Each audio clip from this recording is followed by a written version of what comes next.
Israel is promising to investigate its military over an airstrike in Rafah overnight that reportedly killed 45 Palestinians who were sheltering in the area.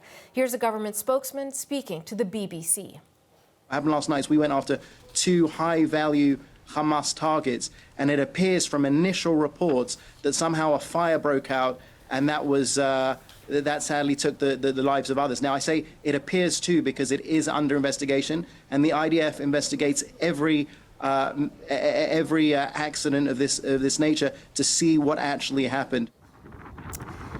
Take a look at what the encampment has been reduced to. Piles of smoldering ruins. The Gaza Health Ministry said more than 20 of those killed were women and seniors.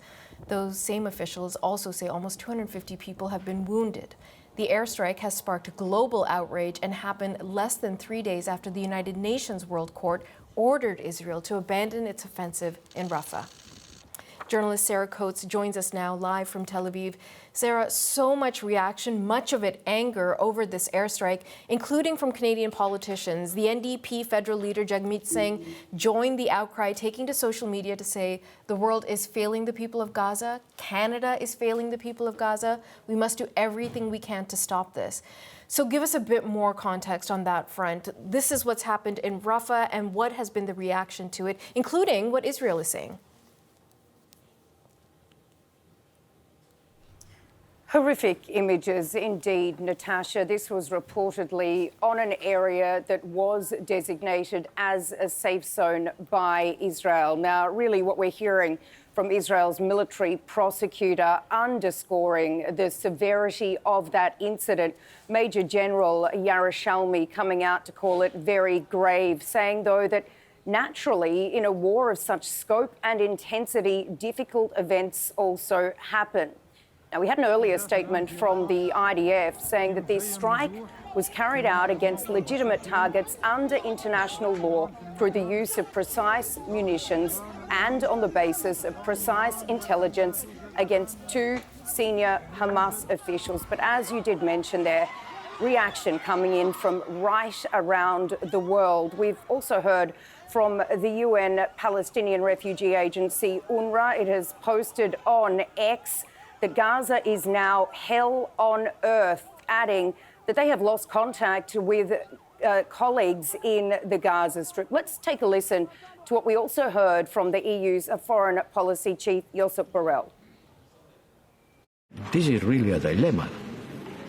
How the international community can make implementable, can force the implementation of the decision of international criminal justice or not.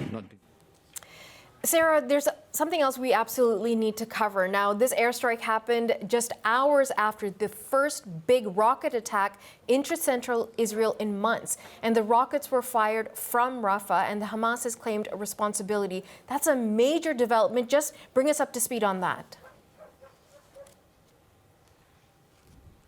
You're exactly right. This caused a lot of shock here in Tel Aviv and really across central Israel. It was 4 months since the last air raid sirens were activated, a barrage of missiles sent over from, as you mentioned there, Natasha, from Rafah into central Israel, causing people to run to shelter. Now, we can tell you that the Iron Dome missile defence system, it was activated.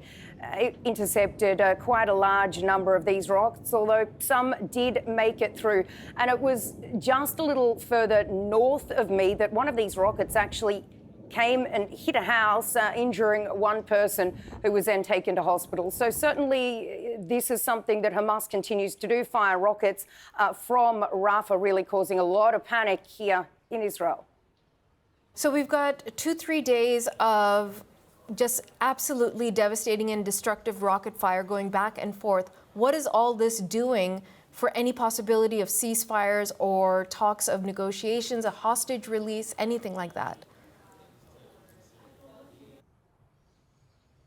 Well, it really would appear to be diminishing the chances of any hostage and ceasefire talks. We do know that the Israeli War Cabinet met last night, although they are remaining very, very tight-lipped about what actually was discussed there. Now, we've also heard the Qataris come out today saying that this strike on Rafah really affects the chances of any ceasefire, any hostage deal being reached. And while there is a lot of hope that this may be achieved, not really a lot of optimism.